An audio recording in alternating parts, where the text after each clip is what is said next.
ইমান দিন বাংলাদেশে জানা নাছিলে বা আমিও এইটো আলোচনা কৰা নাছিলোঁ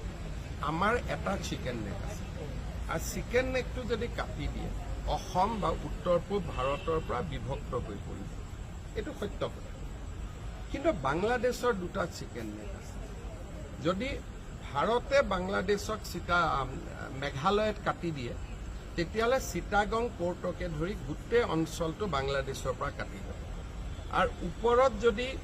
কাটি দিয়ে তেতিয়াহ'লে বাংলাদেশৰ আটাইতকৈ যিটো প্ৰস্পাৰেছ এৰিয়া ৰংপুৰ সেইটো বাংলাদেশৰ পৰা কাটি যাব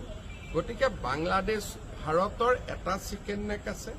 বাংলাদেশৰ দুটা চিকেন নেক আছে গতিকে আমি ইমান দিন ভাৰতৰ চিকেন নেকটোৰ কথা আলোচনা কৰি আছিলোঁ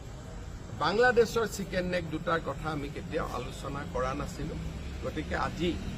মই টুইটাৰতো যোৱাকালি মেপখন দিছিলোঁ নক্সাখনো দিছিলোঁ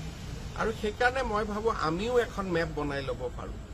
বাংলাদেশৰ আধা আমাৰ লগত লৈ পেলাই খালি তেতিয়া এটাই কথা বাংলাদেশী বহুত আহি যাব গতিকে আমাকতো সেইটো নালাগে